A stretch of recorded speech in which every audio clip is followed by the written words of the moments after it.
Unfortunately, it's already filled, so we have to get on this sheet. All of these people are before her.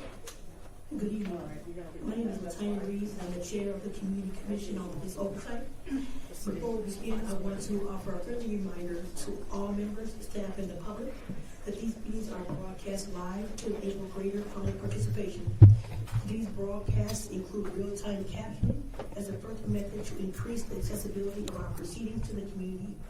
Therefore, all speakers need to be mindful of the rate of their speech so that our captioners can fully capture and transcribe all comments for the broadcast.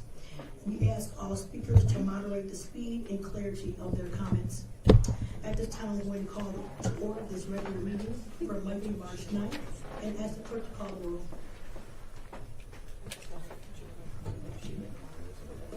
Commissioner McElhaney? Present. Shields? Present. Oh, she's right there. Newman is absent. Clement is absent. Palmer? Present. Baker? Present. Stewart is absent. Kennedy? Present. Bartz? Present. Andrelli is absent. Williams-Johnson is absent. Smith? Present. Vice Chair Olson? Present. And Chair Reeves. Present. There are 9 members present. Let the record reflect that we have a quorum. Commissioners, the agenda for this evening is before us. I'm not aware of any proposed amendments to the agenda, so let me ask if there are any amendments to the agenda from commissioners. I see none. May I have a motion to adopt the agenda as presented? Smith, so moved. Motion is second. Clerk, call the roll. Commissioner McElhaney? Aye. Shanfield?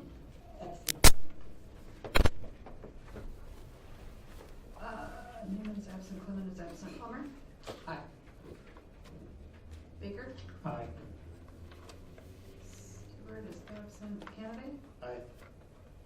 Bartz? Smith? sir. Smith? Aye. Vice Chair Olson? Aye. And Chair Reeves. Aye. There are 8 ayes and 1 abstention. Thank you. The ayes have it and the agenda is adopted. Next, we have one set of minutes to accept from our February 9th regular meeting. May I have a motion and second to accept these minutes? So moved. Is there a second? Seconded. All right. We have a proper motion to accept the minutes. The clerk will call the roll. Commissioner McElhaney? It's for the accepting the minutes. Oh, yeah. Aye. Shanfield? Aye. Palmer? Aye. Baker? Aye. Kennedy? Aye. Bartz? Aye. Smith? Aye. Vice Chair Olson? Aye. And Chair Reeves. Aye. There are 9 ayes. All right, the ayes have it and the minutes are adopted. Thank you. Next, in the order of public comments, we'll open the floor to any comments from the public, giving each speaker 2 minutes to address the commission. We'll be taking speakers in the order they've registered. If you wish to address the commission tonight and haven't already done so, you may register with the clerks at the side of the dais. If any speaker has printed materials, please give those to the city clerk. We also invite folks to submit written comments using the forms available from the city clerk to be included in the public record as an alternative to speaking at tonight's proceedings. Each speaker will be given 2 minutes to address the commission tonight. We have a timer to assist speakers in monitoring their use of time. With that, I'll open the public comment period. And our first speaker is, is it Joe or Jay Gates? My apologies. Thank you. Jay.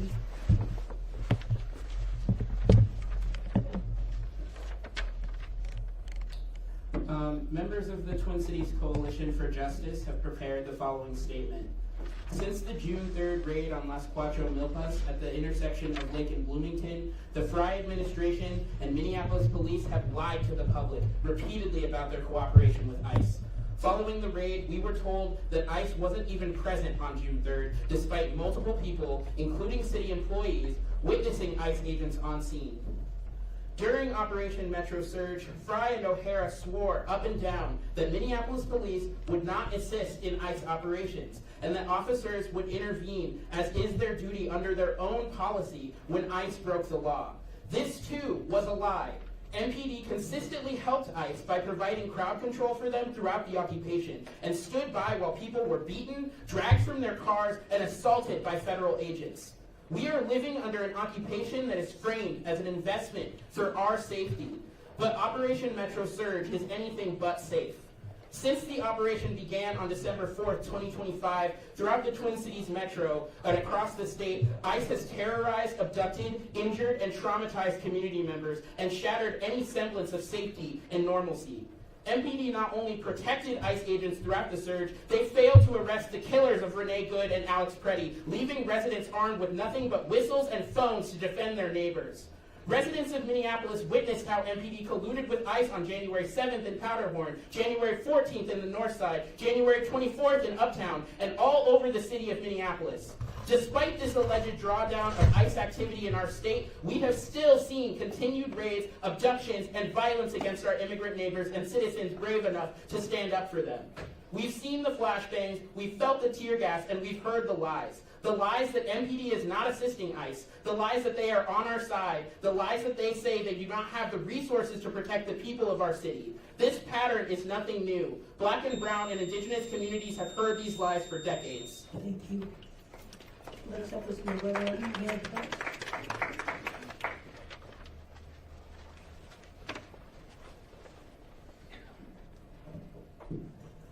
Last year, community members and supporters of the family of Allison Wisher packed the room at the February CCPO meeting, and yet we're still demanding justice today. Read the police report and you'll see that negligence ran rampant in the handling of Allison's case. Allison called out MPD for help at least 6 times before she was found dead in her apartment. Responding officers not only called out crime scene teams that could have collected crucial evidence, but they didn't question witnesses or review security footage. The medical examiner's report showed that Allison died of a subdural hematoma consistent with head trauma. Yet Chief O'Hara publicly made an egregious false statement claiming that Allison Wisher died of an overdose, and his officers have refused to cooperate in the after-action review of the case being conducted by the city auditor. To add further harm to Allison's family, her aunt Jana Williams recently learned MPD sat on evidence pertaining to the murder of Ariana Renee Bacanaga for years. Despite having DNA evidence, video footage of the murder, ballistics data, and the suspect's identity, it has taken this department 6 years to even interview Ariana's killer. Allison and Ariana should be alive today, and this department needs to be held accountable for the cover-up and their failures throughout both investigations. We demand justice for Allison and demand that Chief O'Hara go on the record apologizing to the family and admitting the lack of diligence this case deserved. Latoya Taylor. Latea Taylor. My apologies, Latea. Check.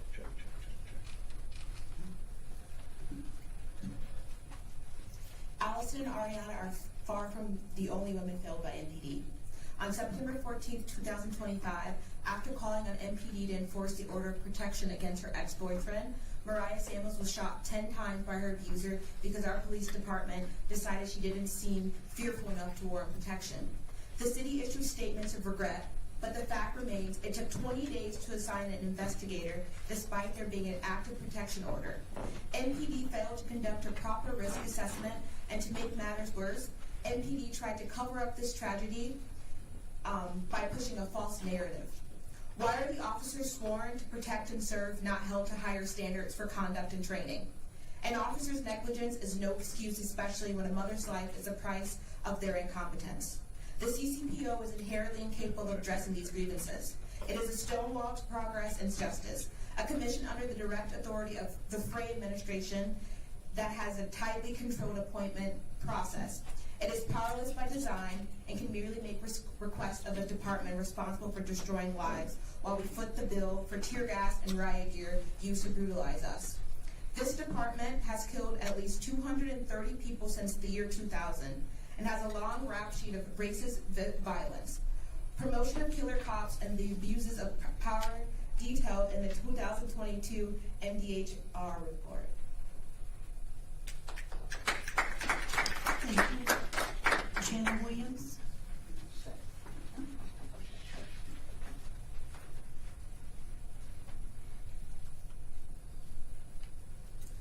I'm going to finish this one up. Yet our city continues to grow their budget and allow them access to military-grade weapons, $20 million overtime payments, and 22% raises in addition to recruitment bonuses. No other profession is given this much grace and leeway, and it is past time the people of Minneapolis had a real mechanism of oversight in this department. We deserve better than a toothless review board. We have a structure. We need a structure that lets us choose who decides, who makes these decisions about public safety, that is democratic and has the power to actually hold police accountable. We need the power to fire officers with a record of misconduct instead of letting a corrupt police union shield them from the consequences. We need to have a say in how the budget is allocated. It is absurd that officers are spending their time protecting corporate stores like Target, yet only have 2 officers dedicated to domestic violence response. A civilian police accountability commission staffed by those impacted by police violence and negligence would grant the people of Minneapolis that power. We're demanding justice for the impacted families of police misconduct, the thousands of our neighbors living in fear across our cities, and we will not rest until we win community control of the police. Chief O'Hara, I know you're sitting here, and I know that this board is sitting here. You guys are going to get tired of listening to me. This is my second issue within MPD that you guys screwed up. Why did it take 6 years? They had the DNA. Was it possibly that your homicide detective failed to enter the DNA into the national database? God, I've got a lifetime.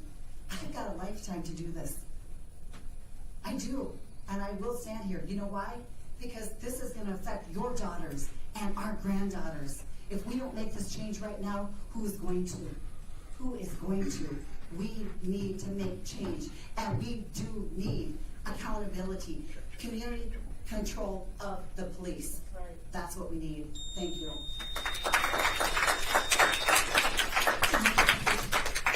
Hannah Wells.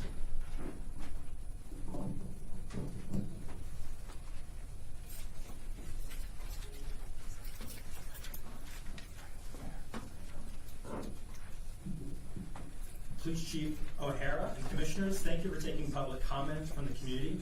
We, Communities United Against Police Brutality, have prepared this statement for you all. We have 2 issues we'd like to discuss. The first is regarding the conduct of the Minneapolis police during the ICE siege. First, we should all be clear that while the number of ICE agents may have decreased, they are not gone by any means.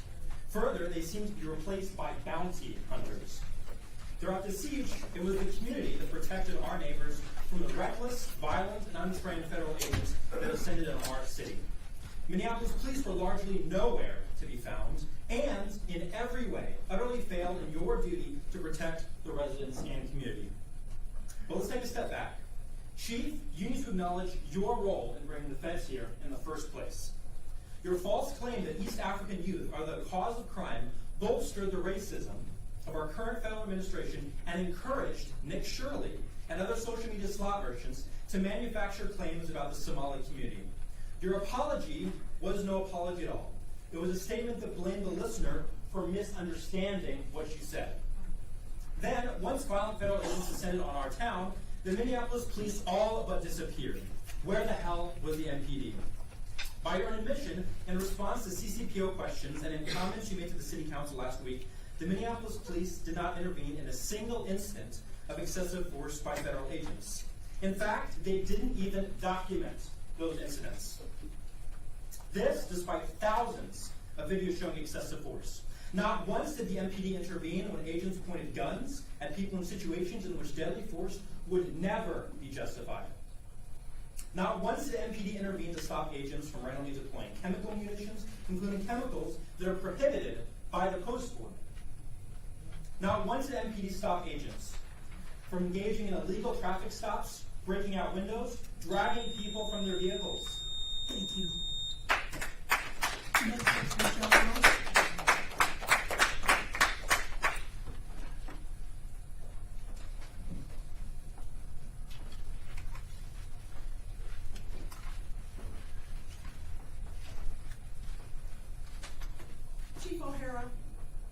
let that and more happen on your watch, including the use of deadly force on 3 of our community members, 2 of whom were killed. Even in those circumstances, the shooters were allowed to leave the scene without being arrested. Why did the MPD facilitate known killers leaving the scene? Why? On December 4th, you made the following statement, quote, "If unlawful force is being used by any law enforcement officer against any person in the city, and one of our officers is there, absolutely, I expect them to intervene or they will be fired." Close quote. You also stated that cases of, quote, excessive force that were readily apparent would merit officer intervention. However, just last week, you told the city council that there were never any opportunities for police officers to intervene, despite literally hundreds of incidents of excessive force by federal agents. You also claimed that incidents had to be, quote, egregious, and that the force used by federal agents had to be, quote, illegal in order for MPD officers to intervene. This is a false characterization of the level of force at which MPD officers are required to intervene. The Minnesota Post Board policy on the use of force requires officers to intervene when they witness force being used that is, quote, beyond that which is objectively reasonable under the circumstances. Let's be clear. Any use of force beyond what is objectively reasonable is, in fact, illegal. Further, Post Board policy, MPD use of force policies, and MPD policy 9-401 on interactions related to immigration make it clear that even if an officer is unable to intervene to stop the force, they have a duty to report that incident in writing within 24 hours. You told the city council last week that only 2 such incidents were even reported. In claiming that force incidents had to be, quote, egregious and, quote, illegal before MPD officers had a duty to intervene or at least report the incidents, you are retroactively adding unwritten conditions to the policies just to cover up for and excuse violations of those policies. These excuses make it clear that you have no intention of holding officers accountable for failing to follow these policies. Yet, despite managing to be nowhere on the scene, whenever excessive force was used by federal agents, your officers somehow managed to rack up $5.2 million in overtime in January alone. What did the community get out of that fleecing of the city coffers? It certainly wasn't protection of the community. Is it possible that your officers had is it possible that had your officers focused on protecting the community, Alex Petty and Renee Good would still be alive? Is that possible? We think it is. You told the city council last week that your officers focused on, quote, public order policing, essentially controlling the community while ICE agents ran roughshod over our city and abused our neighbors. This was the wrong focus. And essentially, you assisted federal agents by attempting to insulate them from community protests to their actions. I'm going to finish my sentence. Well, I was going to say that they didn't start the clock right away, so I think you went for 4 minutes. Okay. Let me just finish the sentence. This was especially true on January 4th when your officers shut down the entire neighborhood around the scene of the Alex Petty killing in order to stifle First Amendment protected activities. Thank you. Next up is Darlene Scott.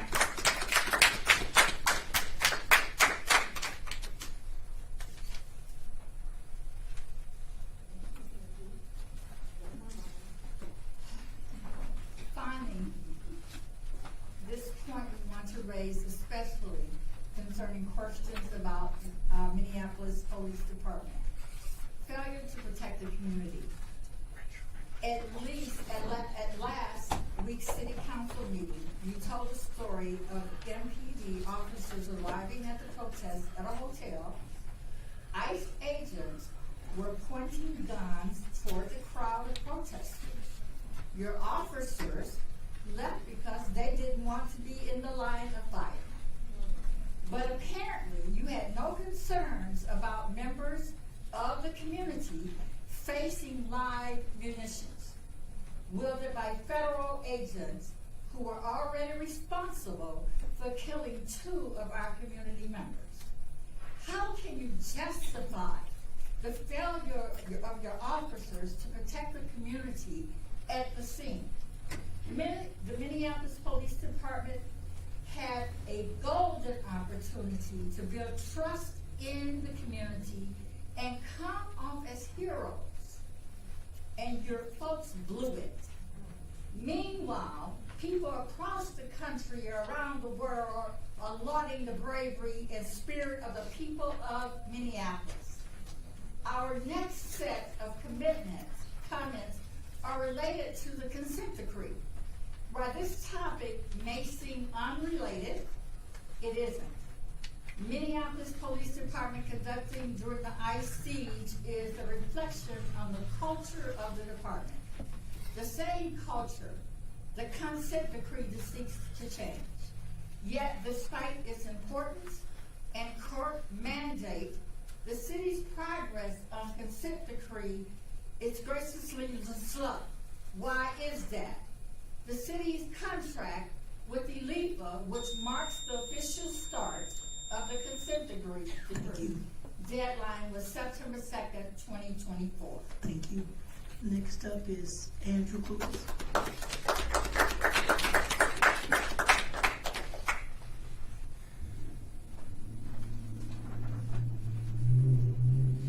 Therefore, the city has been in the consent decree process for just over 1.5 years. What do we have to show for it? A number of important deadlines have been missed or are in danger of being surpassed. We need a complete accounting of where we are on these deadlines. We all agree that it is more important to do this work well than it is to do it fast, but we still need to ensure that we're striving towards achieving the goals of the consent decree. Key to changing culture and improving accountability is updating policies to match the requirements of the consent decree. We appreciate that the process for changing policies has built-in mechanisms for collecting and including public input. We have dedicated hundreds of hours to providing that input. However, our review of policies have shown us that they are generally not thoughtfully written, and often do not incorporate policing's best practices. Writing effective and clear policies involves both skill in policy writing and expertise in police practices. We are not seeing competence in the draft policies coming out of the department. And this matters because policies provide guidance for officers as they work, as well as a baseline for accountability. Policies also provide the basis for training. NPD cannot update its training until it has finalized policies to train on. This leads us to some questions. Who in the implementation team is writing these policies? What training, education, or expertise do the policy writers have on constitutionally correct policing? Are you relying on NPD officers to be subject matter experts on policy writers, on policies that they're writing, when it was these policies and training they're most familiar for, which has led to the many civil rights violations that made the consent decree necessary? Thank you. Thank you. Next up is Nassim.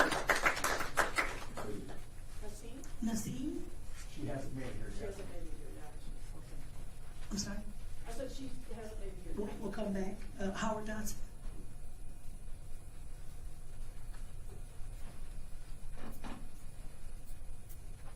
Evening, Commissioners. Thank you for your service to the city. I was a police chaplain for 15 years with 4 departments. It's from that perspective that I told the New York Times that I see Chief O'Hara as my hope for the city of Minneapolis. When he came here, Newark had not one officer-involved shooting.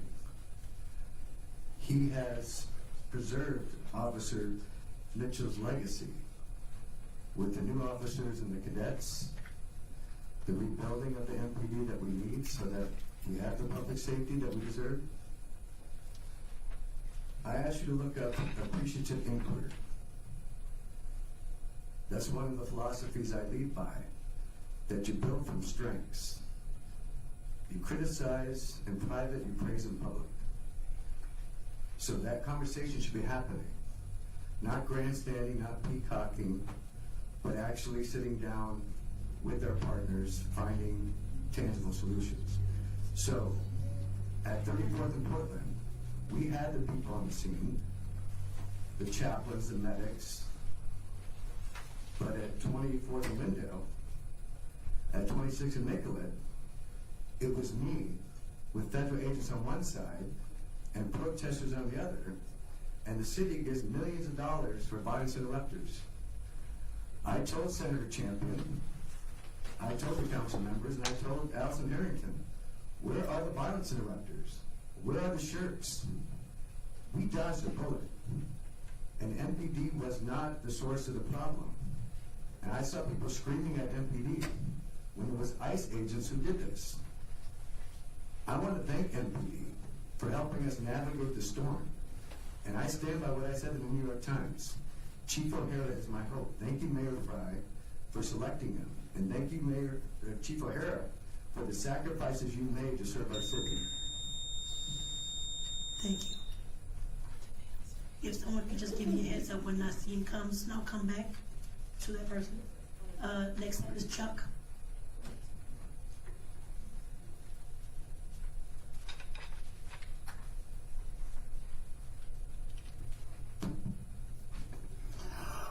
Hi. If a tree falls in the forest, does it make a sound? If someone makes a public comment to this commission, will anyone know what was said? I'd like to make a public comment, but I'm not going to. That's because the city clerk's office is now taking the position that only names of the commenters, not the gist of the public comments they make, are to be included in the minutes of your meetings. That office says the public can get the comments from the meeting videos.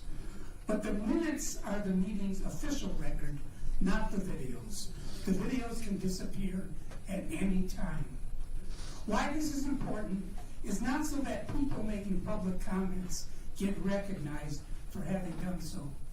What is important is that a meeting's official record makes it clear that the commission members, and possibly even the city council, the mayor, or the chief of police were made aware of a particular issue. I'd rather have my comment included and my name omitted rather than the reverse, which is silly, a list of names, and which is what we now have. Too often today in Minneapolis city government, that's what passes for transparency and accountability. Yikes. So I have no comment tonight, and please do not include my name in the minutes unless it is an invisible ink or whatever the digital equivalent of that is. Thank you for allowing me to make this non-comment about falling trees and unknown comments.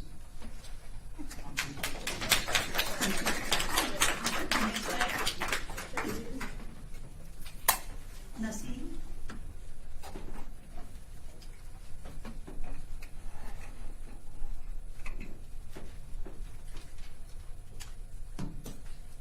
Continuing on the questions for CUAPB, have you hired any external policy writers who are experts in constitutional policing? Are you relying on ALIFA's reviews of policies to cover the skill shortfall of the implementation team? Are you so far behind in policy writing because the initial drafts you are passing to ALIFA are deeply flawed? What best practices and outside policies are being referenced in the creation of new policies? Finally, we want to ask you about the federal consent decree. While we all know that the DOJ withdrew from pursuing the consent decree, Mayor Fry promised that the city would implement it anyway. There is a good bit of overlap between the two consent decrees, but there are some differences. Is the city measuring compliance with the terms that the consent decree? And if so, how? What are the MPD's responsibilities related to implementation of the terms of the federal consent decree? It would seem that if the city and MPD are behind on the MDHR consent decree, you are also behind implementing the terms of the federal consent decree. That especially seems to be the case in terms of changing the contract to address secondary employment, the DOJ's term for off-duty work. Given this, we ask, where is the police department's urgency? Where do your priorities lie? If proper implementation of the consent decree and related policies is not being accounted for, How are we supposed to trust our law enforcement? The questions presented to you are available on paper. Please reread them and provide the community with the answers we deserve. And to the CCPO, we ask that you join in supporting us to get these answers. Our questions and frustrations reflect the needs and worries of the community. Take them seriously. Accept our valid concerns. Be transparent and honest in your answers. This is an opportunity to transform the department. Do not waste it. Thank you. Thank you. Joel Vitale.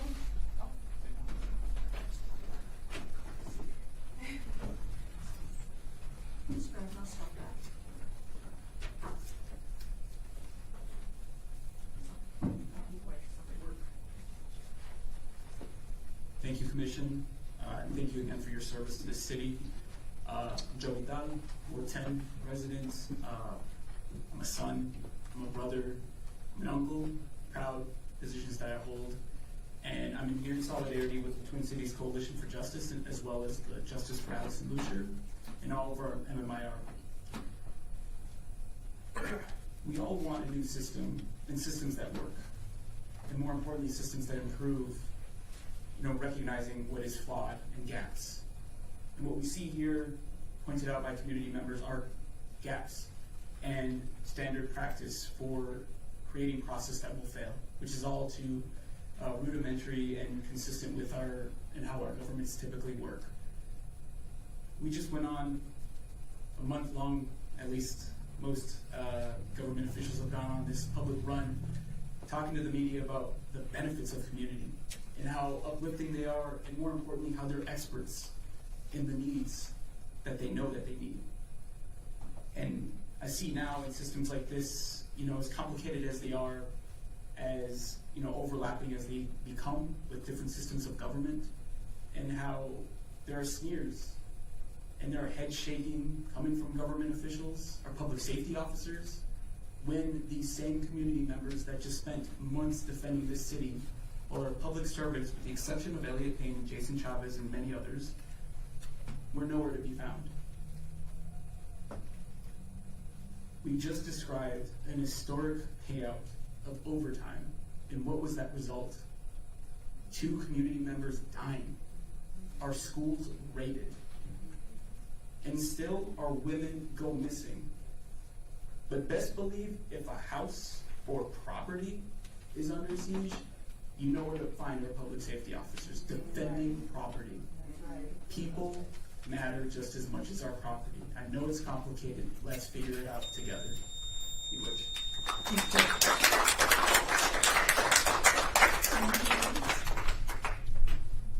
Anita? Sorry if I'm saying it wrong. It looks like this is Anita Gates.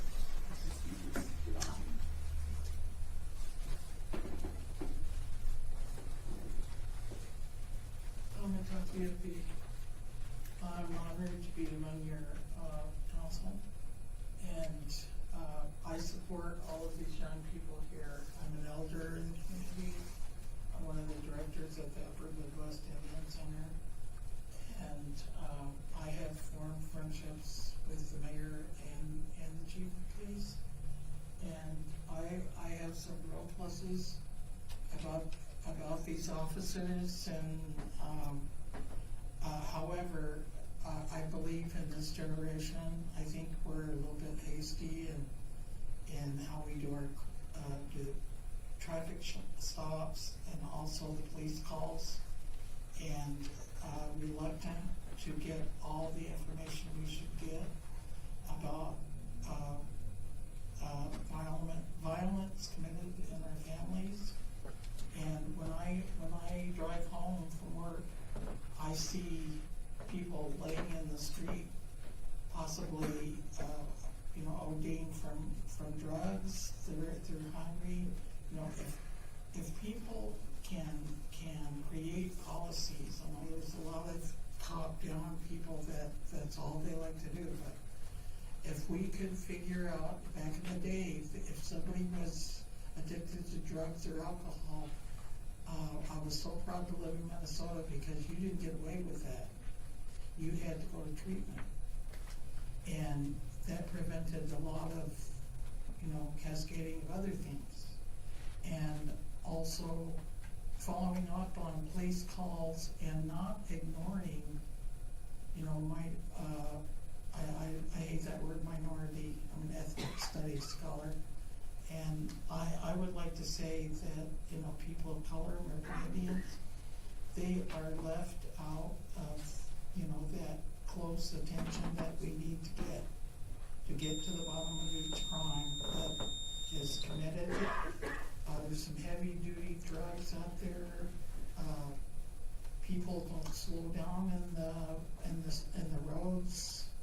I was almost run over by a Hennepin County minibus, and then 2 rookies stopped me and blamed me. Okay. And I told them I was on my way to a center to help people in recovery. I said, don't look at me like I'm high, or don't look at me like I have a weapon, and that's what they were doing. Anita, thank you. I would ask any other So comments. I just wanted to give that example, and hopefully all of the people here listen to it. Thank you. Thank you. Damia. Next up is Eileen Johnson.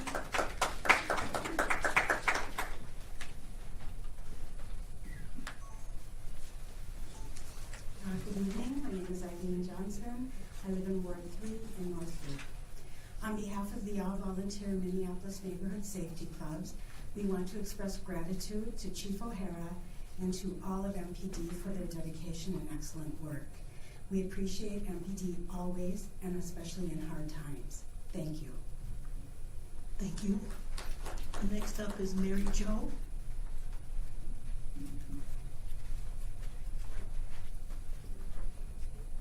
Okay. Ty. She's sitting right here. Mary Jo.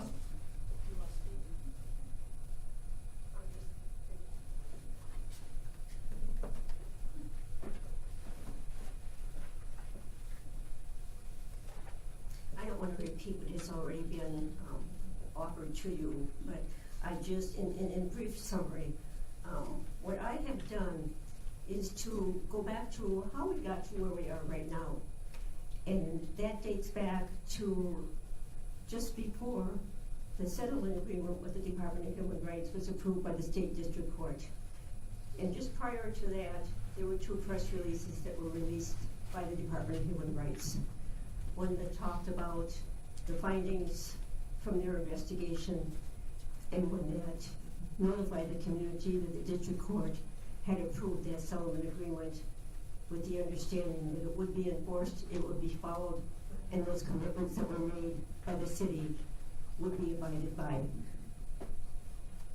In addition to that, on the same date that the District Court approved the settlement agreement, a press release, a statement was issued that confirmed the joint responsibility and the commitment by the City of Minneapolis and the Department of Human Rights that the agreement would be abided by, understanding that there was a great deal of work ahead, but also understanding that they were ready and committed to do the necessary work. It's been a year and a half. We're not seeing any of the results of that commitment. We question the validity of that commitment and the seriousness of what folks on that day abided by and required and committed to the city of Minneapolis and all of its residents, and we're not seeing that. The provisions of the federal consent decree, while we no longer have a Department of Justice at the federal level, were disregarded. However, it was very clear that the city of Minneapolis, via the mayor, had agreed that the provisions of that consent decree would be fully incorporated into the settlement agreement. And while there are many overlaps between the two, there are differences and distinctions. Thank you so very much. Thank you. Next up is Ty. And I'll ask for you to cycle to the microphone because the closed captioners want to make sure they grab it when you turn it where they can't quite hear. Thank you.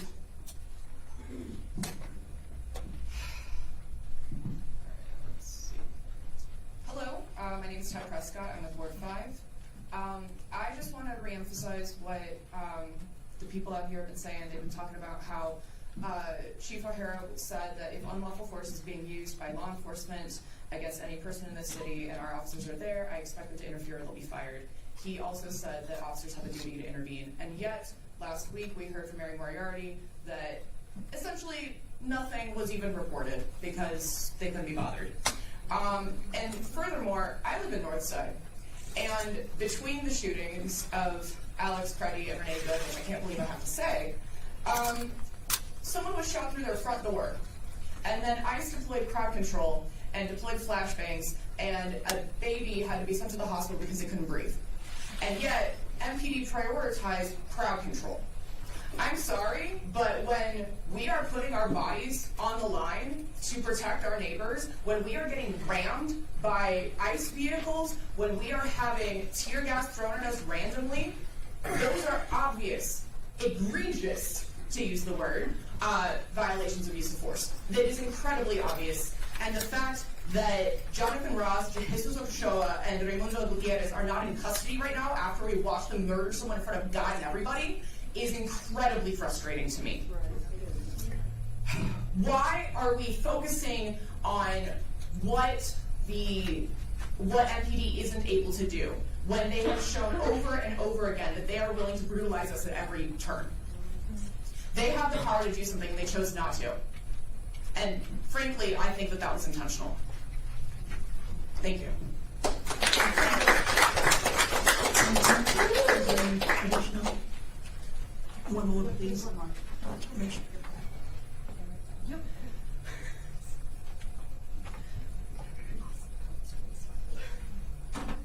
Does anyone else want to sign up while we're waiting?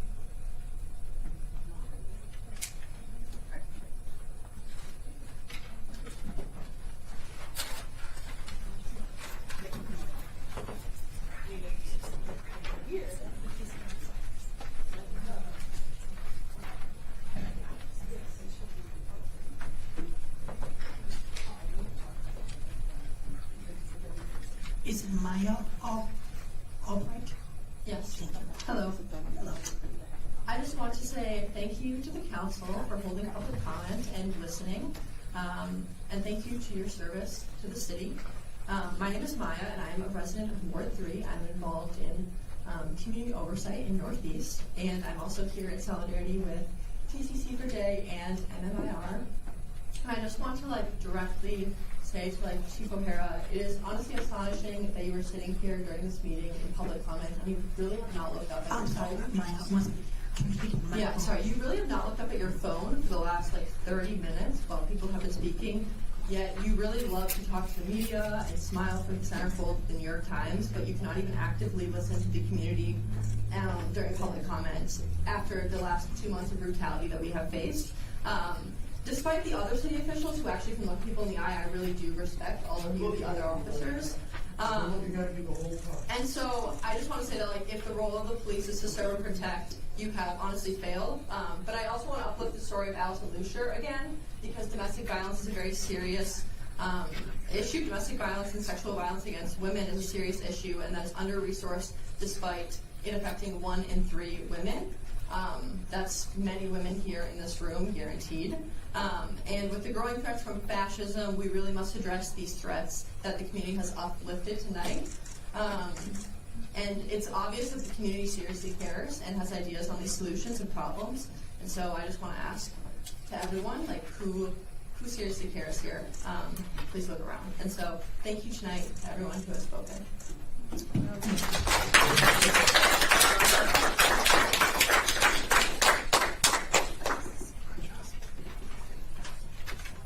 Is it Vanessa Frank?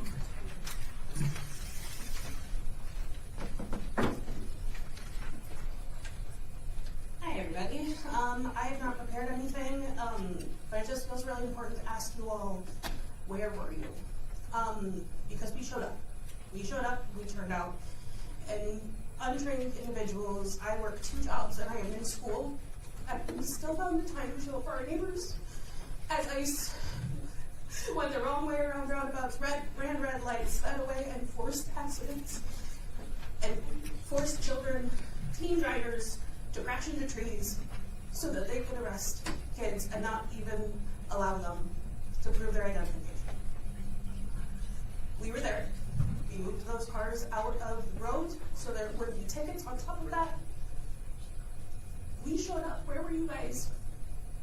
That's all I have to say is, like, you had the easiest opportunity to show up for us, and we were failed. Our neighbors were failed. We were failed. We weathered the storm, and respectfully, sir, we did it without you. That as well. Thank you.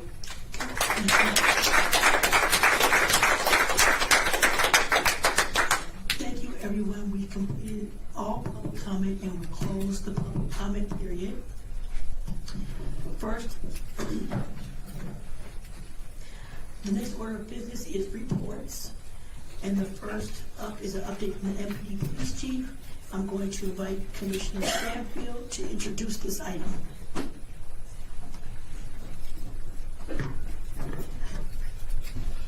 Thank you, Chair.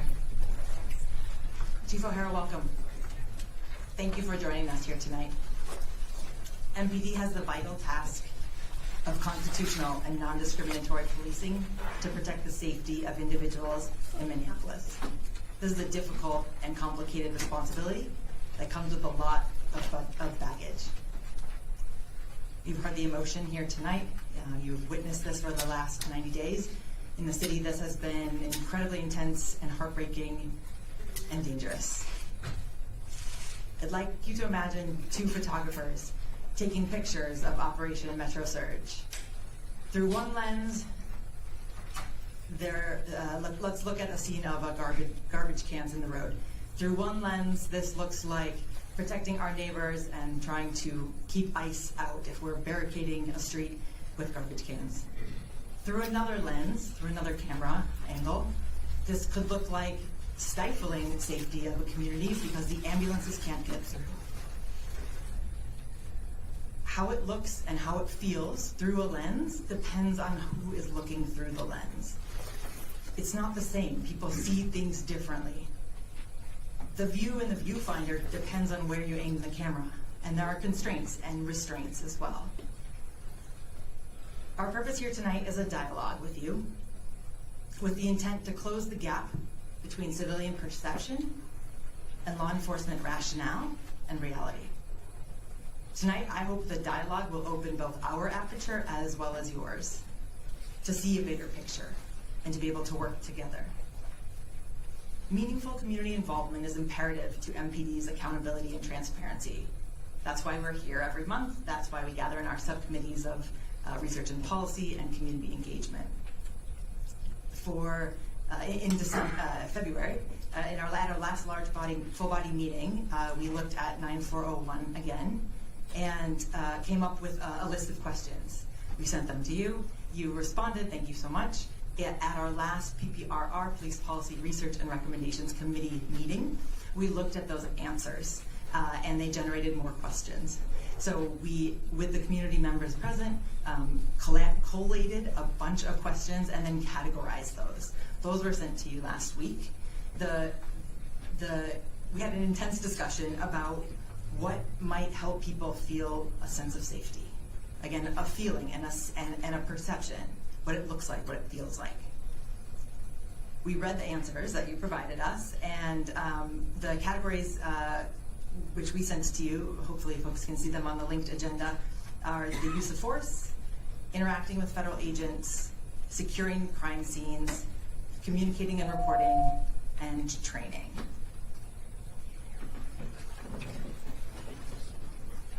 Through our review of 9401 and our discussions, we understand that the policy, as well as Minneapolis' separation ordinance, were written intentionally to limit MPD's interaction with federal agents. We look forward to hearing both the rationale and the explanations of what occurred, as well as your reflections on the approach MPD employed and the potential implications and impact and unintended consequences, ways that it could have looked to community members. Please share your thoughts with us at this moment, and we are a body of folks committed to helping make the city safer, and we look forward to collaborating. Thank you. We invite Chief O'Hara up.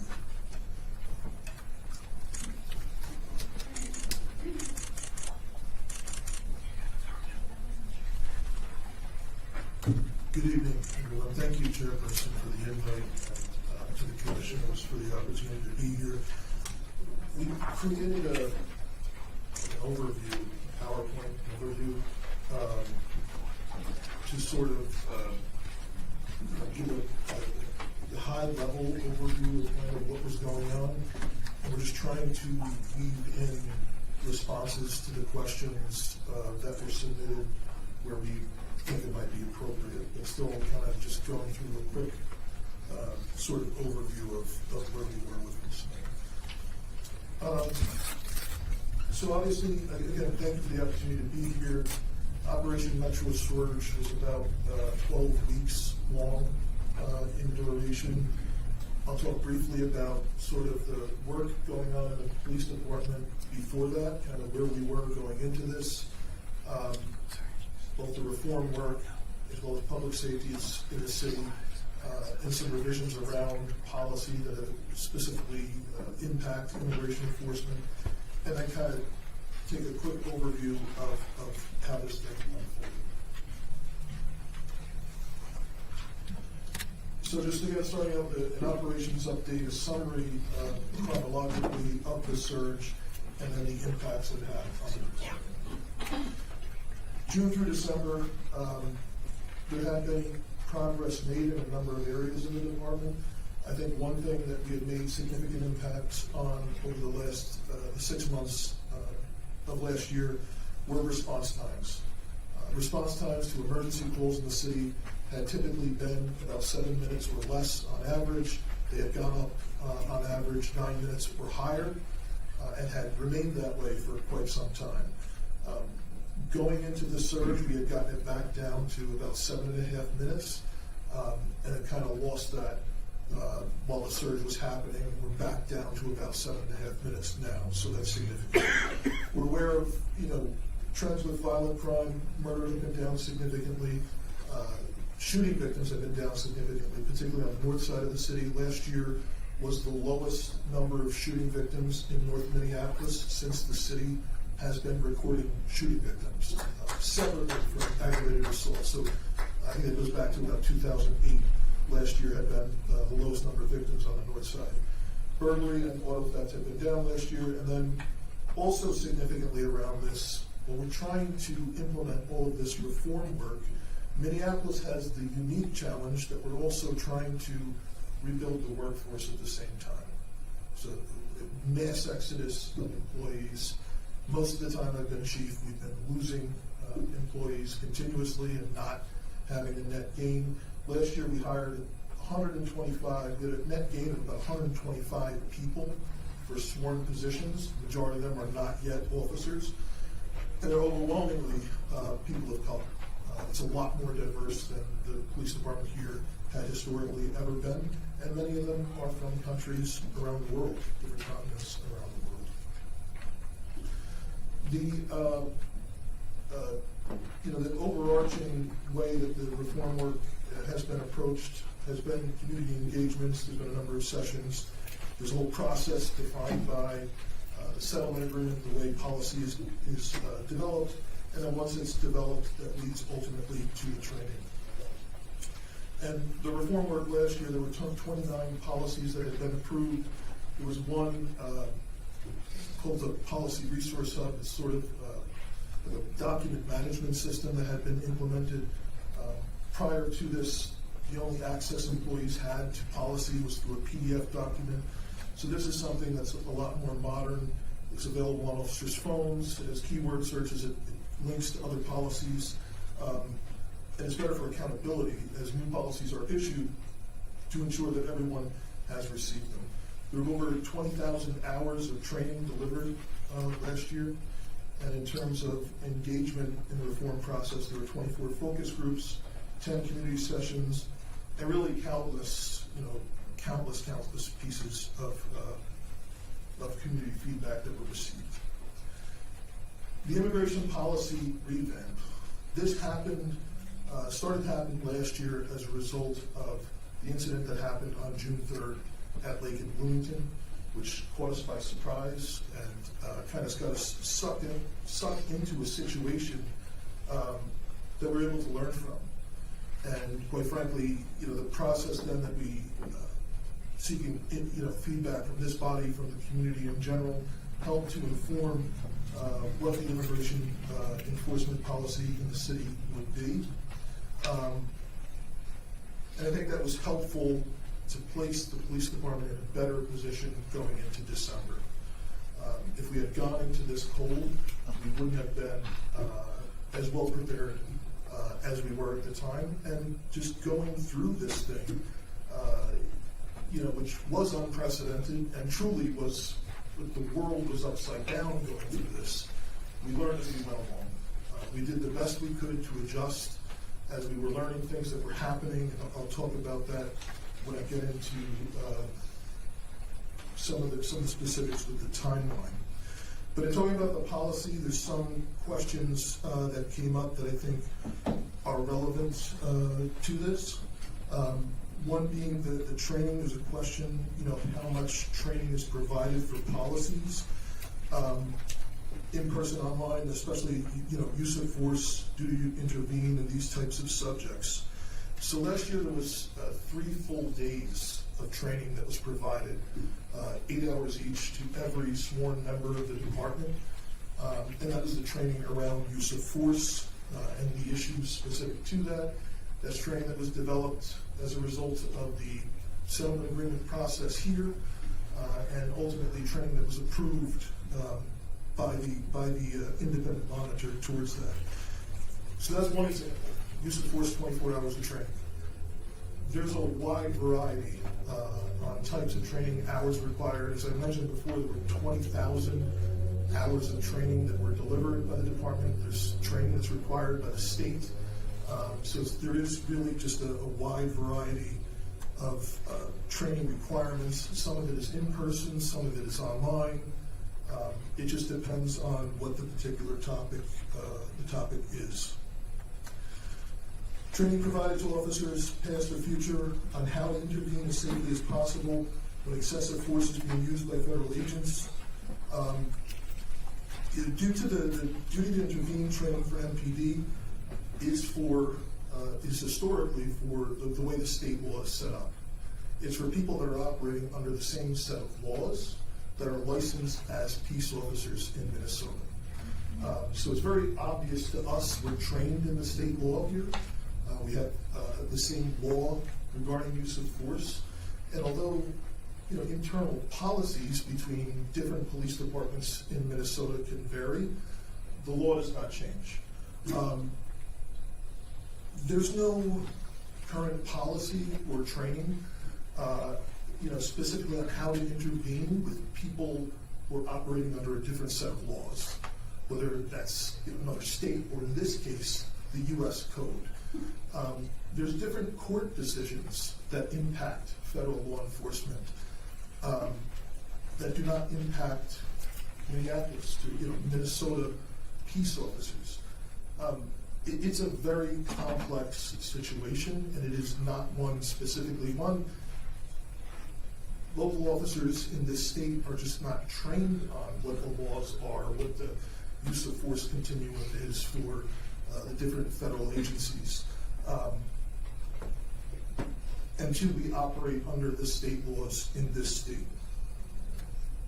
What guidance is provided on how to handle situations when federal agents violate local laws? The examples were speeding, reckless driving, that type of thing. There is no specific guidance on how to enforce those particular local laws on federal law enforcement. I think with all of these things, it's very easy to deal with if you're dealing with an officer that is, whatever agency they are, that is off duty. They're acting as a private citizen. Once we have federal law enforcement that are acting in the performance of their duties under federal law, you get a much more complicated situation. And again, it's one that just we are not trained on. We don't know the laws that they're operating on. We don't know their policies, their court decisions around these things. So it just becomes a very unusual situation and unprecedented. What do you believe the need will be for more training regarding the policy 9-401. We're adding additional language and reporting requirements. There's work that's going on between the implementation unit and the city attorney's office to provide those updates, and it's going through the typical policy development process. And there's some questions around interacting with federal agents that I think is also relevant to when we're talking about the policy. How can MPD officers engage with federal agents to enforce the law and halt unlawful and objectively dangerous behavior by agents as well as people posing as federal agents? So typically, under the separation ordinance and under the policy, MPD officers cannot engage with federal agents while they're conducting immigration enforcement. The separation ordinance specifically prohibits MPD from cooperating with federal law enforcement for those purposes. So in addition to that, we don't know beforehand, we're not told by them what specific enforcement operations they're conducting, where they're conducting it, who they're targeting, and those types of things. So it makes all of this just incredibly complicated. Obviously at the scenes of the different shootings that we had, there were a number of members of the community that helped the police officers to try and de-escalate things, to keep people safe. That was both elected officials, members of the city council, state elected officials, the state senator, state representative, but also just regular residents. Because at those scenes, the primary objective for the police department was, one, to try and keep the peace, but two, to try and preserve the evidence of the scene.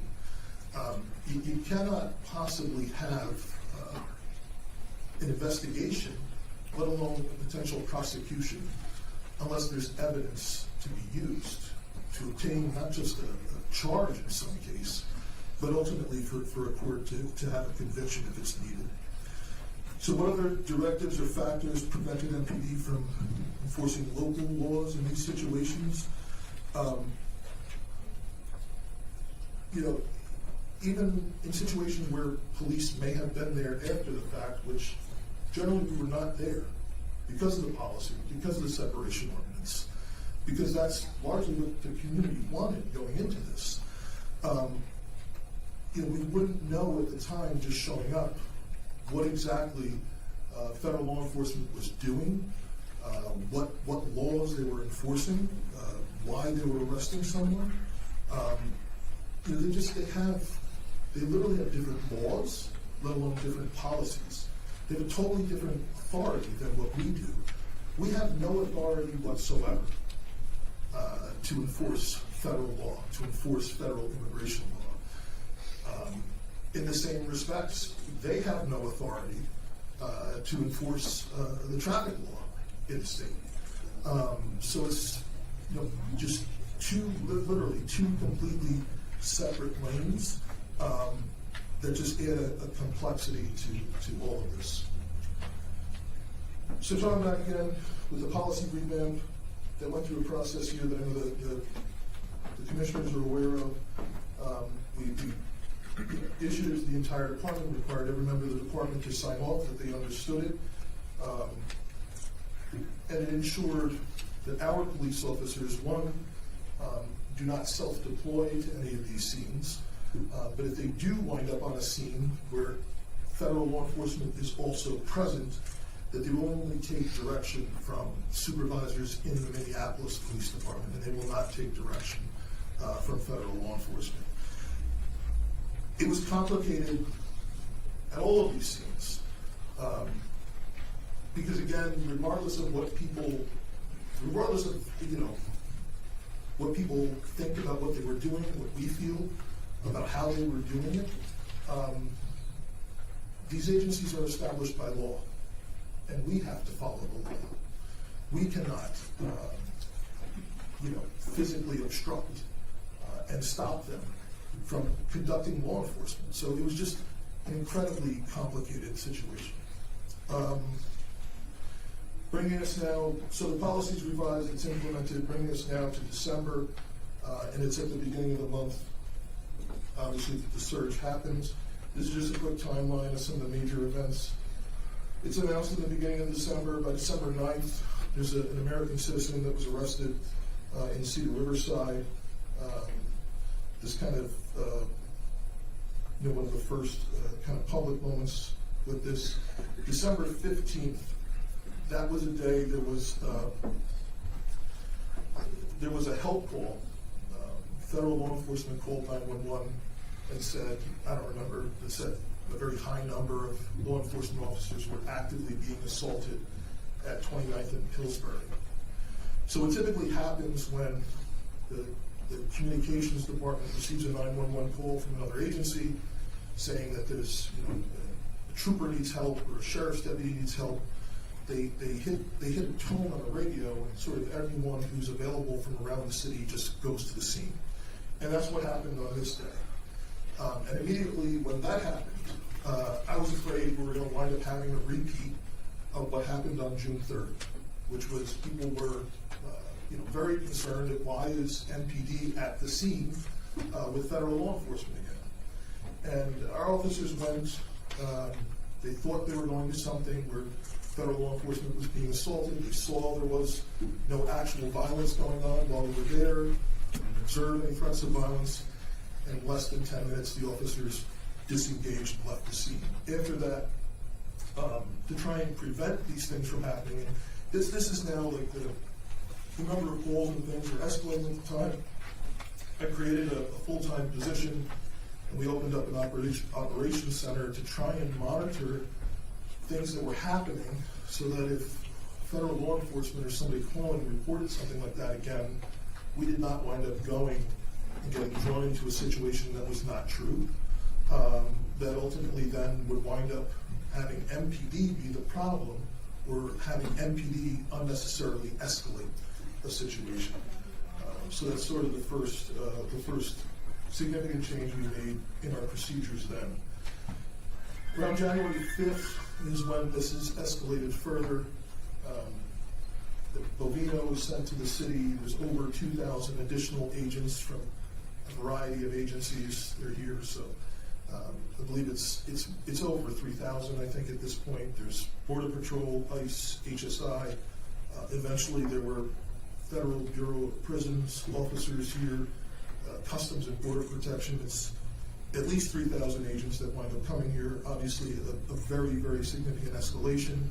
And I ordered every member of the police department to be in uniform on January 6th. Our investigators, all of our people, because I was afraid that we were going to have something happen that would require a very large police response to try and keep the city safe. And unfortunately, the very next day is when Renee Good was killed. Now that day, we responded to the scene, and there were literally a few hundred ICE agents there, and we were able to get them to leave eventually, because their presence alone was just escalating things. And there was real concern both at one, trying to preserve evidence, but two, trying to keep people safe.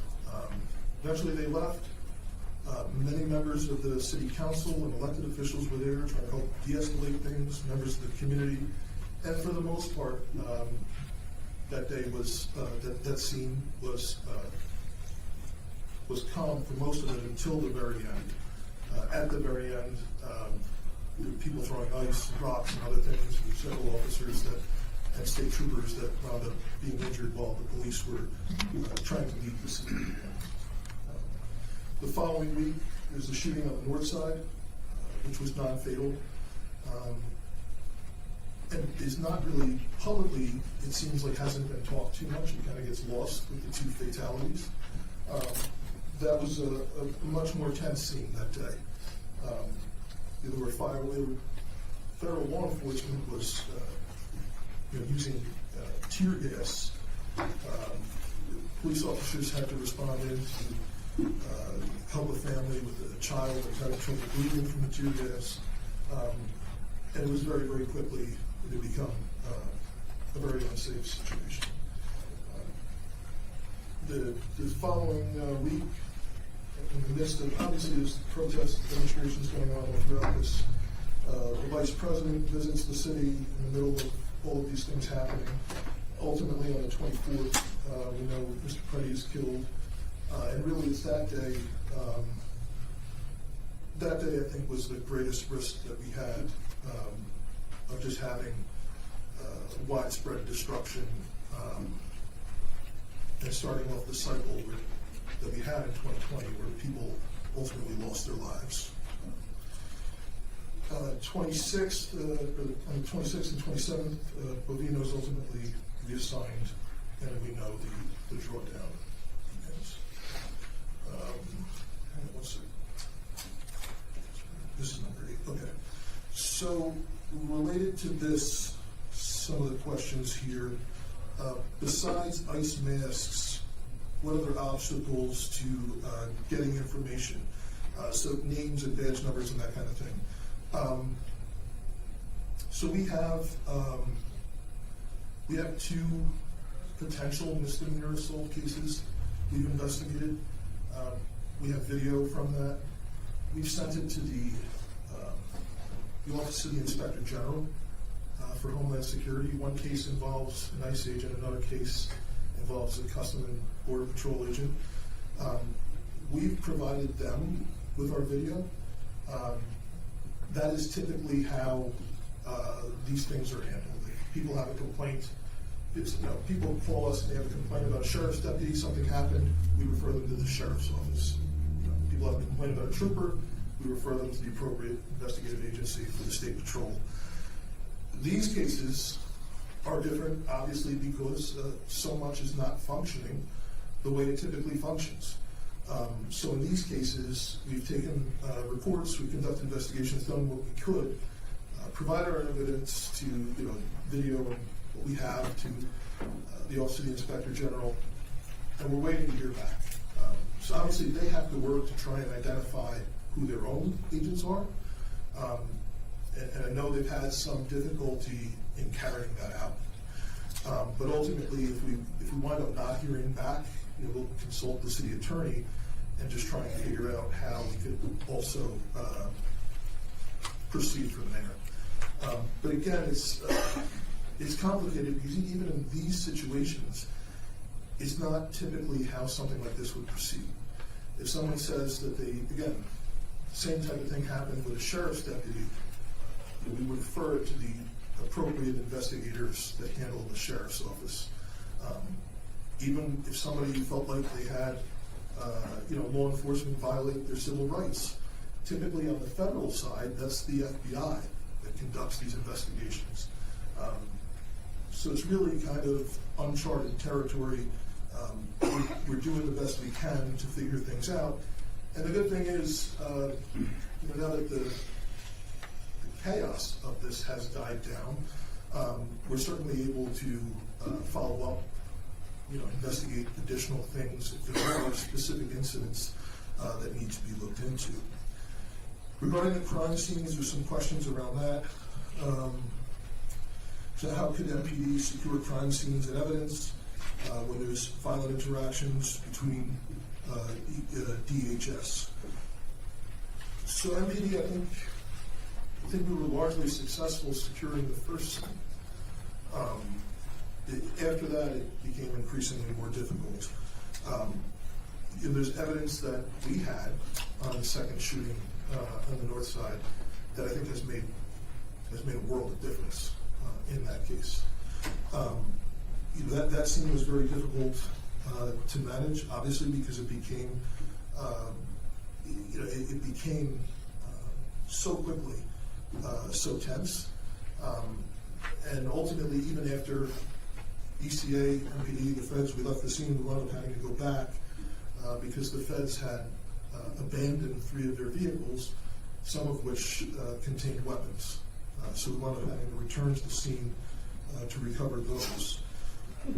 The first scene, we were able to convince federal law enforcement to leave and to allow us to secure the scene and deal with the crowds that were forming and that kind of thing. By the second and Second and third scene was increasingly less cooperative, and it was complicated. The second scene, there was, the federal law enforcement had surrounded the house. There was someone on the phone with 911 in Minneapolis saying that there's somebody shot inside of the house. Chief, I'm having to just make a pause real quick. Would someone like to make a motion? So moved. 15 minutes? We'd like to make sure we abide by our agenda time, so. Second. The motion is 15 minutes, we'll do a voice vote. All those in favor? Aye. Any opposed? Any abstentions? Chief? Thank you, Chair. So by the second scene, and both the second incident, the first shooting, Ms. Good, that occurred in the morning hours during a weekday. So there's lots of people that work in law enforcement that are in the city at this time. In the evening, on the weekend in the morning, not just MPD, but most law enforcement agencies typically don't have staffing readily available. Not a lot of crime that happens early on a Saturday morning, early on a Sunday morning. So both of those scenes, it was a true emergency to try and get enough people in, both to maintain the integrity of the scene and handle the typical stuff that happens in cities that people need response. So that was kind of an added challenge. And initially, right when this happened, there was a woman on the phone with 911 saying that there was somebody shot inside of the house. And there were 100+ federal law enforcement on the scene, and there wasn't anything near that working on duty for the city at the time in patrol. And someone was on the phone with 911 saying that there was a person shot inside, and our concern obviously was trying to get aid to that person. But again, it was a complicated situation. Federal law enforcement was there. They have lawful authority. It was their scene. And then the additional complications that would have become of this, the questions that would have been raised afterwards, if we wound up having to be the people to force entry to try and get to a person that we believe is in need of medical aid, and then federal law enforcement winds up arresting them as we're trying to get somebody out to the hospital. So, I mean, these were all just very complicated and unprecedented scenes. By the third scene, they asked us to leave. They did not want us there. So you can see how this evolved and just how complicated this was the entire time. Many people, no question here, many people ask why MPD didn't arrest the agents who killed Renee Good and Alex Preddy at the scene. Well, one, certainly for Ms. Good's scene, what we were told was the person who did the shooting wasn't even there. So that's number one. And number two, obviously in these cases, you need to build evidence. You need to have the evidence. You need to be able to prove that something happened, that this is what happened. And in these situations where you have law enforcement officers acting in the official performance of their duties, it is complicated. We've seen this not play out well in this city. When a state trooper was involved in a shooting, there was clearly no issue with evidence, or, the identity of the trooper, and that type of thing. It's the same set of laws. It's all Minnesota law. These are increasingly complex situations, and it does not mean, after the fact, that there won't be an arrest. There is investigations that are ongoing. There is work that the BCA has been doing. The county attorney here has said that she will bring, she's willing to bring charges. So it's a matter of being able to have evidence to prove the case.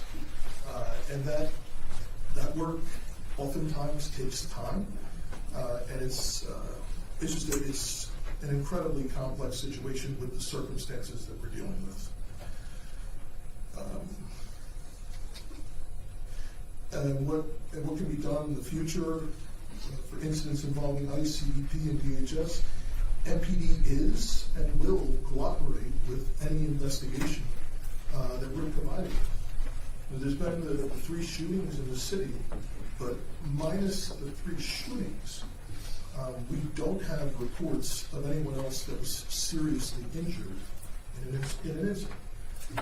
If people are out there, where things have happened, we can go back to the date and time. There's no shortage of video that's available publicly for things that have happened. We can absolutely initiate an investigation. But again, these are things that they require evidence. And the MPD is required to follow the law of conducting these. So the impacts of the surge,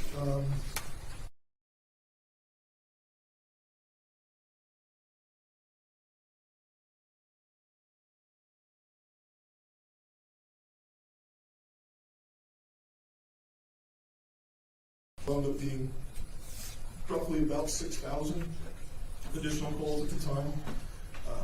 Throughout this thing, there was many times days off were canceled, so it's over 1,000 days off that were canceled for sworn members. Over 500 shifts were extended. There were 9 officers injured. We were up to 15 PTSD cases and 11 retirements since the first of the year.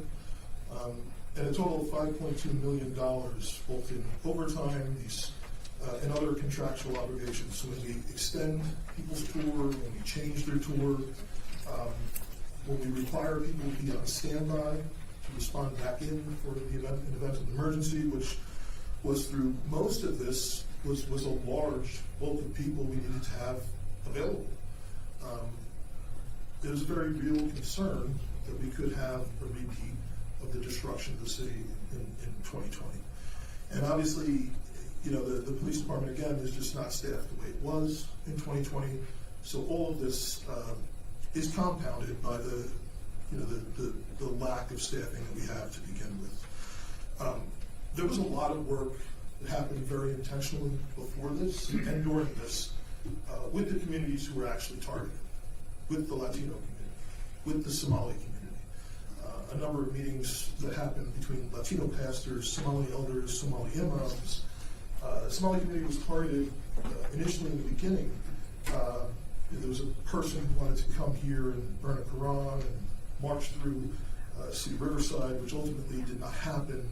But there was a lot of interaction between members of the Somali community, the Latino community, and members of the department, as well as a lot of help from some of the organizers of the large, very, very large marches and demonstrations that were had here. So a lot of cooperative work trying to get the city through these. And these, then obviously after the fact, we had a couple of our lieutenants work very hard to help the community have a safe space at these scenes where visuals could happen. Members of the community worked with our officers, first on Portland Avenue and then out on Nicollet, to try and engage people that were coming and talk to folks so we could develop a safety plan jointly that both respected the needs of the residents that lived there as well as the folks who wanted to come. We provided 24/7 security at these sites initially, and then scaled back as needed over time, and then coordinated with the delivery of compost bins and other things to help keep the space clean and respectable as this continued over time. There were a number of community-based organizations that helped us that are not working directly with the city or in other ways, just different community-based organizations that were out there trying to help assist community members to be able to come and do this safely. Our chaplains were out there, crime prevention specialists, and other members of city departments, other city employees. Related to this, some questions here regarding dialogue with the public. We had a dialogue officers that were out there, particularly at the visual sites, but they were also out there, especially around City Riverside, and some of the potential for protest and counter-protest where there's potential for violence. our dialogue officers were out there directly trying to engage with people and de-escalate things before they happened. And there's even mentioned in one of the questions here about sharing coffee with members of the public at barricades, these types of things. How MPD might demonstrate more symbolic solidarity with the community in the future. We are currently trying to build out more of our community engagement team. And obviously we've assigned officers specifically to these vigil sites. I think they've done a great job. We're trying to continue the work that we've done specifically with some of the elders, imams, the Latino pastors, because I think there has been a whole lot of relationship building that just was not there in the past. And then just wrapping up, thank you for the opportunity to share our perspective. I think the one final question here was, what did we learn from Metro Surge? There's we could talk about this for a while. There was it was a constant state of trying to adjust during this thing. The response of the police department was not perfect. There's things that we could have done better, for sure. But I mean, the reality is, the police department did not become the issue, which certainly could have happened. Police officers are trained and respond to things in a certain way according to their training, and I think a lot was done differently than had been done in the past. How the officers showed up, how the community was engaged, even during a lot of tense situations, relying on residents and members of the community to try and help de-escalate things, not necessarily showing up, with helmets and things if it wasn't needed at the time. It's a difficult balance, all of these things, but we recognize really just the intense responsibility that we have in trying to show up in a way that helps de-escalate things and reduces the possibility for harm. So we adjusted many times during this. I'm thankful for all of the help and the support from people from the community who tried to help us get through this and de-escalate things as good as possible. But it was really an unprecedented situation, and we cannot forget that on the other side, we're listening to one side of things here today. The other side of this was, beginning of January, there was a very real possibility that federal troops might be sent. So we were getting it kind of trying to work this balance on both sides to not cause something that could be used as justification, to send federal troops into the city. So there's a lot to learn from this, and I think we're always willing to try and look at things and improve it. But I think largely the men and women of the police department did about as good of a job as they could under the circumstances that they were dealt. Okay. Thank you. Any commissioner have any questions? Commissioner Baker. You mentioned that the federal law enforcement have different laws and case laws. You're saying that as if that was not something that was considered when the policy was written, and that's a little surprising because inherent to 9-401 is you would be interacting, the duty to intervene in two federal agents. And so to fall back on, well, but their case laws are different, that should have been embedded and thought of when the policy was written. So, Chair, there's 3 shootings that happened in the city. There were no police officers that were there when the shootings happened. Other than the 3 shootings, I'm not aware of anyone seriously injured in the city. We have no report of that. And having had something like that happen while a police officer was there, if this happened and someone is aware of it, we just need to report when it happened and where. They were absolutely investigated.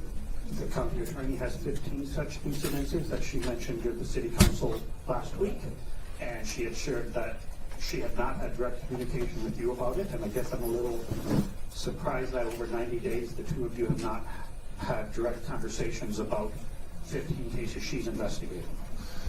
So, the county attorney has spoken to the community safety commissioner. I have a plan. We're absolutely ready to assist. There are not 15 cases, there's 15 potential cases. Okay. And I'm absolutely 100% prepared to provide whatever documentation, evidence, whatever. There should be police reports for those cases. If we believe crimes occurred and we have someone who wants to report it, the Minneapolis Police should have police reports. We should have an investigator assigned to investigate it. All that. So. One moment, Chief. Again, we've come to the end of our time. We would like to get a few questions from commissioners. Is there a motion to extend time? Motion to extend. Time, please. Seconded. Is the motion second? All those in favor, please say aye. Aye. Any opposed? Any abstention? Commissioner Baker. Oh, I'm sorry, Chief, you have to answer. No, yeah, the commissioner has directed me that we have to meet about this first before we implement these plans, and I'm meeting with him tomorrow. Okay. I will hand it over for other people. I'm sure other people also have questions. Is there any other questions? Commissioner Kennedy and then Commissioner Stewart. Chief, thank you for being here. You made a number of points that I think go to the unprecedented nature of what MPD was faced with and different than when policy 9401 and others were developed. I think you were also here for the public comment, and one theme that I got from the public comment was that the performance of MPD and the reality of how this played out has put all of the progress made for years and your entire tenure kind of on the table because of reaction to this.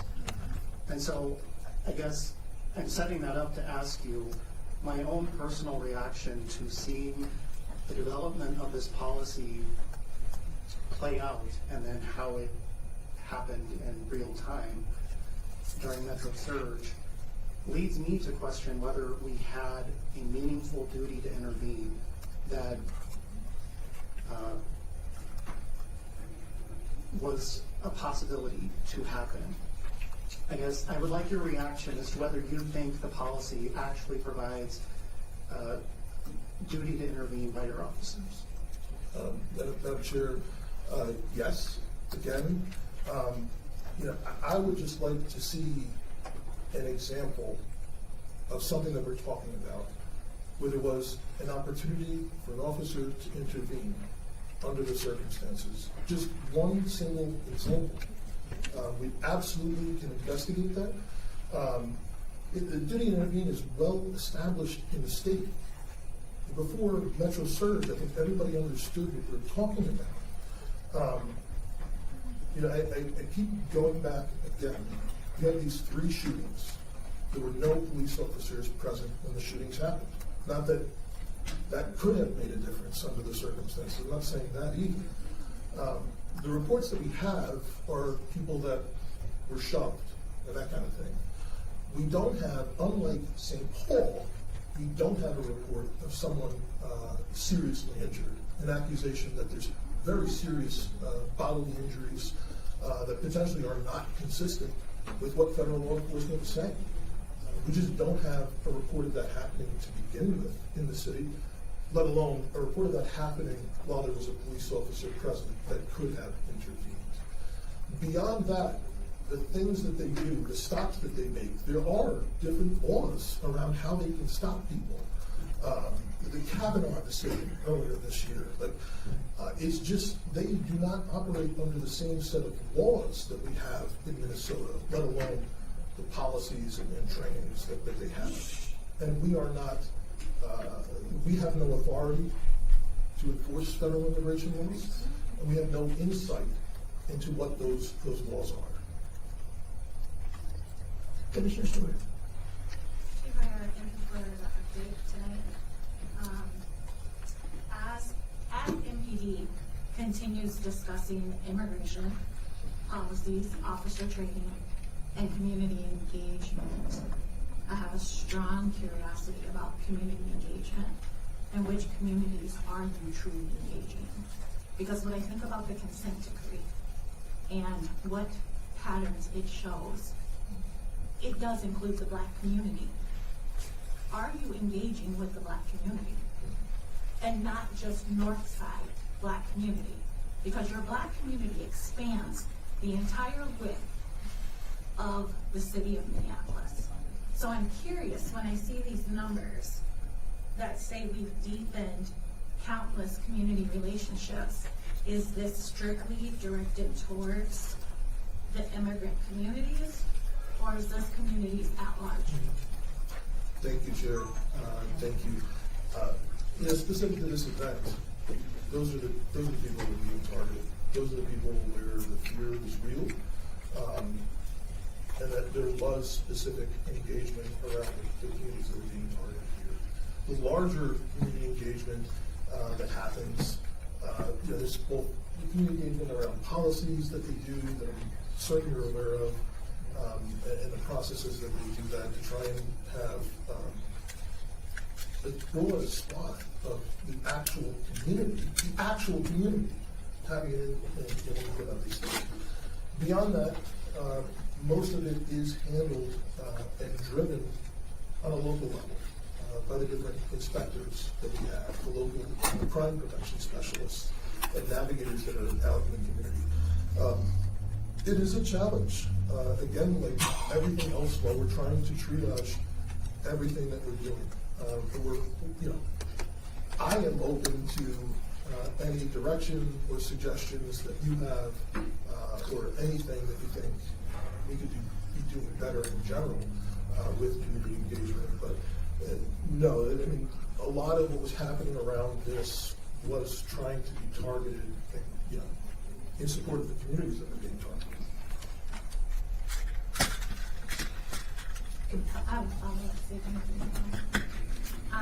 So you talk about communities that are being targeted.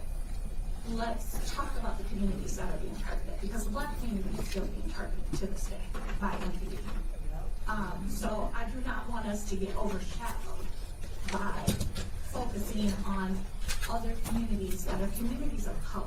Because when we talk about BIPOC, Black comes first. That B is the first letter in BIPOC. So I would hope that your department, when you talk about excessive force training, we got there because the Black community was targeted. And now we have other communities that are being targeted, not just by local law enforcement, but by federal law enforcement. Yes, they have different laws, but we're talking about MPD. And how do you guys do your duty to intervene? George Floyd had an opportunity to still be alive had other officers kept their duty to intervene to help him. So how is that changed on this day? Commissioner Bowman. Yeah, I kind of wanted to follow up on the same sort of idea that they're getting at with community engagement. And first of all, thank you for coming here. I was surprised you showed up. Additionally, we've seen in your statement here that you deepen countless community relationships. Public comment today, I think, has very clearly shown that you have not done that and that the community is very upset with you. So additionally, how exactly have you deepened these community relationships? And their point as well, which communities have you deepened those relationships with? Because it's very clear that the Black community does not feel engaged with the police. It's clear the indigenous community does not feel engaged with the police, especially as you are still refuse to apologize for making a false statement about Allison Lucian's death. What do you have to say to people? Because you're telling us that you're deepening these countless community relationships, and you had 2 comments here in support of you, and the majority of it was against the actions of you and your department.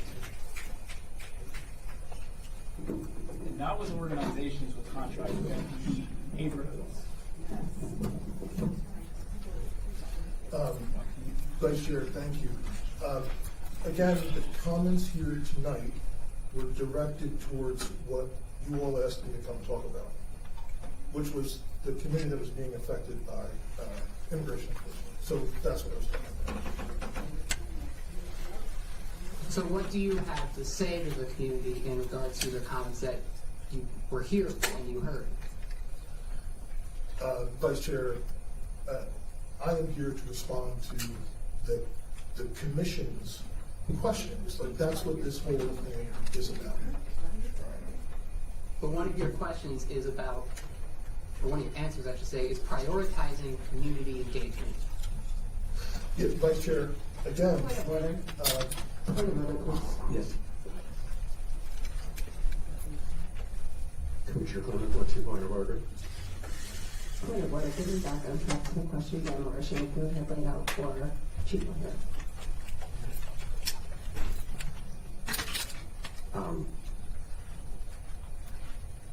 Yeah, I think this is outside the topic that was on the agenda. General community engagement was not on the agenda, or not a topic for the chief to discuss tonight. I understand your Well, I would say here it says, one of our questions is how can you foster more dialogue with the public in general, specifically during lengthy major public safety events? Yep. So Chair, if I may, again, we had dialogue officers that were assigned to the vigil sites. We had week after week after week, there were thousands of people marching, as well as other things happening in the background of the city. There were officers that were assigned specifically to engage in several of these cases with the leadership of folks who were holding these marches to ensure that they were safe. To go out into the neighborhoods, Cedar Riverside, other places, that spoke with elders, that spoke with clergy members, that spoke with people who were being targeted during this event. And there were officers that worked around the clock at the vigil sites where Miss Good and Mr. Preddy was killed. And they did, specifically, they were there specifically to engage with people from the community. So, I mean, this is what we're talking about. How do What we... steps were taken to ensure that those officers were clearly identified as dialogue officers? Because generally, if someone's at a protest or at a memorial for someone killed by secret police, their first thought is not to go up and talk to a police officer. Yeah, so, Chair, what we did was there were residents that were out there that helped, especially in the beginning, on Portland Avenue.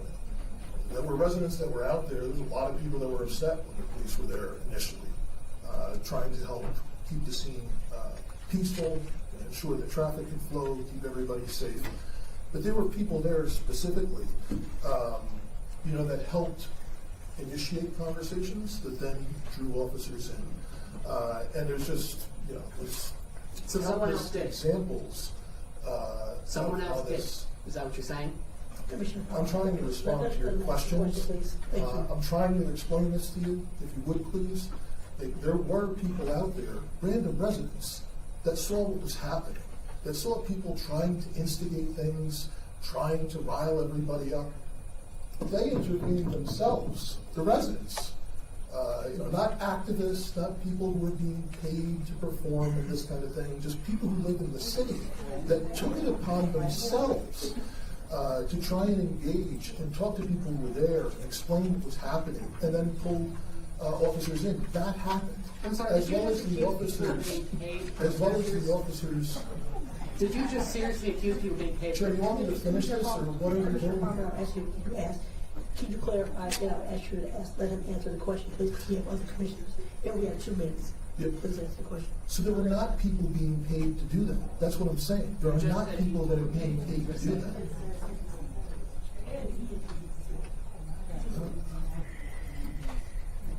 I don't have anything else. One moment, deep breath. Deep breath.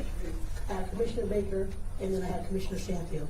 And Commissioner Baker, we have a couple minutes of Commissioner Shanfield. So during the height of, in January, kind of during the depth of the surge, I took 3 weeks off work to do community dispatch. And during that time, almost every day, one of my patrollers was driven by their own home, had guns pulled on them, or had vehicles to attack them. I called 911 several times, trying to figure out if there was a way I could have an officer meet somebody at their home if they were being driven to their own home by ICE.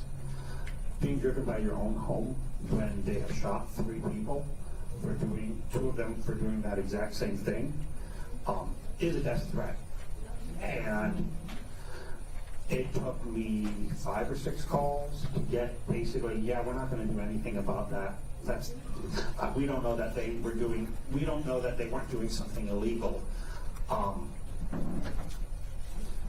There are thousands of people like me who took time away from their daily life to patrol and to dispatch, and we feel hung out to dry. And I want to know when the next surge happens, if you are going to be able to provide any support when they threaten our lives again. So, Chair, if you could provide me with an example of the call that we're talking about, I can pull the information. These things are logged. Like Yeah, you can pull I spoke with Lieutenant Garman. I can get you the exact date. My patroller, Potato, I think was his name. Commissioner, for 1 second. If I could ask you to provide that by email, because I want to get to Commissioner Shanfield. Just provide the information by email, please. Commissioner Shanfield. No, Chair, let me just finish real quick. Okay. You know, I can't say without looking at, you know, what happened and what was going on. But I can tell you, you know, we can't have the law be different on one side versus the other. Because there were many times that, you know, the ICE and the federal law enforcement showed up at the precinct trying to flag down cops, trying to get us to arrest people because someone was following them on a city street. People can be on city streets and follow people. You know, that's not against the law. And so, you know, we can't have one standard one way and say the law is different from the other. But absolutely, you know, if you provide the information, I'll look into it, we can have a conversation, whatever you'd like. You know, I'm happy to talk about it further. I'll reach out. Thank you. Thank you. Commissioner Shanfield will be the last question, and thank you. Thank you. Thank you. It just feels like an elephant in the room. Thank you. Chief, that you said that you handled over 50,000 calls, and the responses that we received said that there were 23 reports of ICE. That those numbers don't seem to match the experience that we had as residents, as people who were making phone calls, etc. Can you explain a little bit more about the 23 calls you got, and perhaps there's some more information we can provide later? So, Chair, those are not the total number of calls. You know, the total number of calls is much greater. They're not, so when MECC, separate from the police department, when they receive these calls, they have their own, you know, matrix, how they classify things. So these calls, those surging calls, at least 10% more than what's typical, and they're not all like classified, you know, a specific way. So we would get calls about suspicious vehicles. We would get calls about suspicious people. We would get calls that sometimes were specifically saying, this is ICE, you know, and ICE is present at this place, and those kinds of things. So it's not particularly easy for MECC to identify and pull out all of the calls related to that. So that 23 is a sample of police reports that were filed that relate to this. I think the overwhelming majority of reports that were filed by police officers who had to respond to incidents after the fact, because there was a requirement in the last policy revision that we did that everybody who goes to these scenes has to do that. So it's not that easy to identify every single call to 911 that's related to this, because there is a very, very wide variety of calls that were caused by this. Quick follow-up, is there information that facilities can provide when we do make those calls that would make it easier to identify? Chair, if you could just give me a little bit more what you're asking. Is there any information that the calls that come into you should include that would make it easier then to categorize them, identify, and follow up on? So Chair, we encourage people to call anytime they think you know, that there may be an issue with safety. But in general, I think you know, there are a number of calls for people who were not sure if someone was actually law enforcement. So, and I think that would be the same with any other potential crime in progress, license plates, descriptions, direction of flight, descriptions of people. all of those types of descriptive details that are helpful anytime that there's a potential crime, because there were some of these calls during this were not related. There were times where there were calls, people with masks, potentially with guns. It was a crime in progress, because the city still has things that happen in cities happening. So it's just it's difficult to try and parse out all of these things. All right, thank you very much, Chief. We appreciate you coming to speak to us today. I'll ask the clerk to receive and file that report. Next, we have a report from the Office of Police Conduct Review given by Associate Director Russell Fujisawa, and we have allocated 15 minutes for that report. Thank you. Thank you.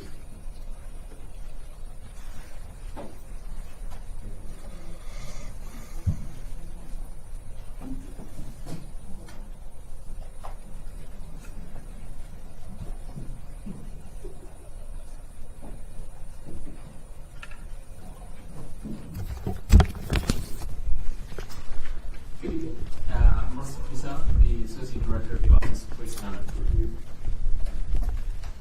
Just looking for a lot to cover actually in this update. We basically are including an annual recap of 2025 activities in the Office of Police Conduct Review. So we'll take a look at intake investigations over the course of the year, our full administrative investigations, as well as our review panel data.